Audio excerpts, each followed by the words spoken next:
छोटी सी लघु कथा आप लोगों के साथ शेयर करना चाहूंगा मैं कि एक गांव में एक बार एक मेंढकों की प्रतियोगिता हुई और शर्त रखी गई कि गांव के बाहर जो पहाड़ी है उसके टॉप पे जो मेंढक चढ़ेगा वो विजेता होगा। पहले मेंढक ने चढ़ने का प्रयास किया। सारे मेंढक जो दर्शक के रूप में वहां उपस्थित थे चिल्लाना शुरू किए कि तुम हाथ पैर तोड़वाओगे, तुम्हें जीवन से मोह नहीं है, तुम क्यों चढ़ रहे हो। मेंढक वापस आ गया। दूसरे ने चढ़ने का प्रयास किया, फिर सारे मेंढक चिल्लाए फ्रैक्चर हो जाएगा, क्या तुम्हें जिंदगी से मोह नहीं है, क्या तुम सुसाइड करना चाहते हो। वहां आज तक कोई नहीं पहुंच पाया। दूसरा मेंढक भी वापस आ गया। तीसरे ने प्रयास किया, तीसरे ने भी इस तरह की आवाजें सुनी, इस तरह का शोर सुना और वापस आ गया। इस तरह कई मेंढक उस टॉप पे नहीं पहुंचे और वापस आते गए। अंत में एक दुबला पतला मेंढक ने चढ़ना प्रयास किया, चढ़ते रहा। आसपास आवाजें आती रही कि तुम ये रिस्क क्यों ले रहे हो, क्या तुम्हें जिंदगी से मोह नहीं, ये जोखिम क्यों लेते हो, ऊपर तक कोई नहीं पहुंचा, तुम क्यों जाना चाह रहे हो, हाथ पैर तोड़वाना है। लेकिन वो चढ़ते गया और अंत में वो विजेता हुआ। इस लघु कथा का सारांश ये है, कहते हैं जब उसका मेडिकल टेस्ट हुआ तो पाया गया कि वो मेंढक बहरा था जो विनर हुआ।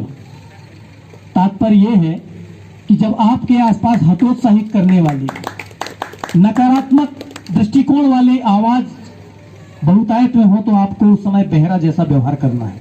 बहरा बन नहीं जाना है, लेकिन आपको उन लोगों की नकारात्मक नेगेटिव बातों को अनसुना कर देना है, आपको हतोत्साहित नहीं होना है। डॉक्टर साहब, एक और लघु कथा मुझे याद आ रही है कि मौसम खराब था, एक चिड़िया ने उड़ान भरी अपने गंतव्य की ओर। मौसम इतना खराब था कि बारिश होती रही, बर्फबारी होने लगी और चिड़िया बर्फ से घायल होकर नीचे गिर पड़ी। बर्फ का गिरना जारी था और चिड़िया बर्फ में दब गई। कुछ देर बाद बर्फबारी बंद हुई, बारिश बंद हुई, मौसम साफ हुआ। चिड़िया छटपटाती रही कि बर्फ से बाहर आ जाए, नाकाम रही, लेकिन चिड़िया ने चेष्टा जारी रखी।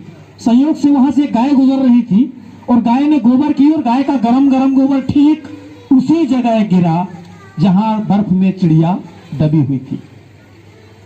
गोबर की गर्माहट से ऊष्मा मिली, उष्णता मिली, ताप मिला, चिड़िया की जान में जान आई और उसने गोबर को और बर्फ को हटाना शुरू किया। जो ही वो ऊपर आई, गोबर की गर्माहट से उसको ऊर्जा मिली और उसने चींची की आवाज करना प्रारंभ की। तभी पास से गुजर रही बिल्ली का ध्यान उस चींची की आवाज की तरफ गया और वो गई और उसने गोबर हटाया और चिड़िया को चट कर गई। ये लघु कथा यहीं समाप्त हुई। अब इस लघु कथा के 3 सबक हैं। पहला सबक ये कि यदि आप गोबर में दबे हुए हों तो आपका मुंह ना खोलना ही अच्छा है। दूसरा सबक ये कि आपके ऊपर प्रत्येक गोबर डालने वाला शख्स आपका शत्रु नहीं होता। और तीसरा सबक ये कि आपके ऊपर से गोबर या कीचड़ हटाने वाला प्रत्येक शख्स आपका मित्र नहीं होता। जिंदगी में इस संकेत को आप समझना और अपने व्यक्तित्व के विकास के लिए इस तरह के मनोभावों को, समाज के मनोविज्ञान को समझना होगा। हमारे आसपास के वातावरण में ऐसे बहुतायत रूप में, बहुल रूप में इस तरह के लोग आपको मिलेंगे जो आपको हतोत्साहित करेंगे, लेकिन आपको हतोत्साहित नहीं होना है। वो एक परीक्षा है। डॉक्टर अब्दुल कलाम साहब ने कितनी बढ़िया बात कही थी कि जो इंतजार करते हैं उनको केवल उतना ही हासिल होता है जो कोशिश करने वाले छोड़ दिया करते हैं। तो आपको इंतजार नहीं करना है, कोशिश लगातार करनी है और अपना भाग्य स्वयं लिखना है।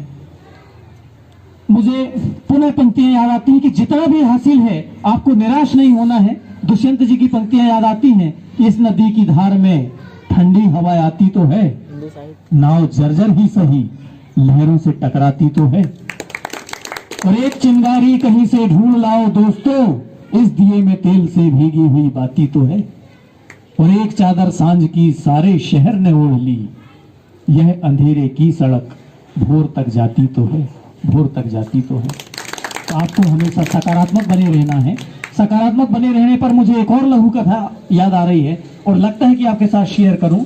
एक छोटा सा बच्चा जिसके एक हाथ में बॉल थी, एक हाथ में बैट थी और वो खेल रहा था और मन ही मन खुद को दुनिया का सबसे अच्छा बैट्समैन कह रहा था। छोटा सा बच्चा और कह रहा था कि मैं दुनिया का सबसे बड़ा बैट्समैन। उसने हवा में बॉल को उछाला और जो ही बॉल गिरने लगी बैट को लहराया, मारना चाहा, लेकिन बॉल नीचे गिर गई। लेकिन उसने कहा कि मैं दुनिया का सबसे अच्छा बैट्समैन हूं। फिर उसने बॉल को उछाला, मारना चाहा, मैं सबसे अच्छा बैट्समैन हूं ऐसा कह के, लेकिन मार नहीं पाया, फिर बॉल गिर गई। फिर उसने उठाया, इस तरह का ये क्रम उसका जारी रहा। कई बार वो बॉल को हवा में उछालता, एक हाथ से, दूसरे हाथ से बैट को घुमाता, मारने की कोशिश करता, मार ना पाता, लेकिन हर बार यही कहता कि मैं दुनिया का सबसे बड़ा बैट्समैन हूं। फिर उसने खुद से कहा कि मैं खुद को अंतिम अवसर दे रहा हूं, इट्स अ लास्ट चांस। उसने कहा कि मैं लास्ट चांस दे रहा हूं, मैं दुनिया का सबसे बड़ा बैट्समैन हूं ऐसा कहने वाला बालक, उसने खुद को कहा कि मैं लास्ट चांस दे रहा हूं। फिर से उसने हवा में बॉल उछाला और पूरे मनोयोग से इस बार उसने फिर गिरती हुई बॉल को मारने के लिए बैट को घुमाया। इस बार भी बॉल में बैट नहीं लगा, बॉल फिर नीचे गिर गई, लेकिन इस बार उसने खुद की पीठ थपथपाया और खुद से कहा मैं दुनिया का सबसे बड़ा बॉलर हूं। जो खुद को दुनिया का सबसे बड़ा बैट्समैन कह रहा था, अंत में जब नहीं मार पाए तो उसने क्या कहा, खुद को सबसे बड़ा बॉलर। उसका अंत भी उसने पॉजिटिव रूप से किया, निगेटिव नहीं हुआ, हतोत्साहित नहीं हुआ, उसने अपना दृष्टिकोण को नकारात्मक नहीं होने दिया।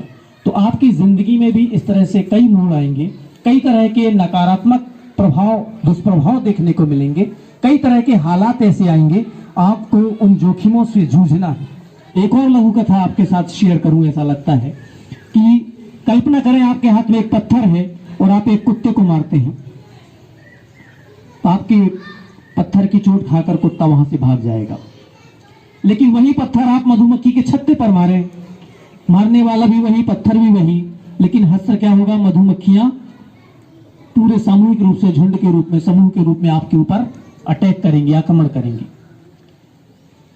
तात्पर्य यह है कि संगठन में बड़ी ताकत होती है, शक्ति होती है।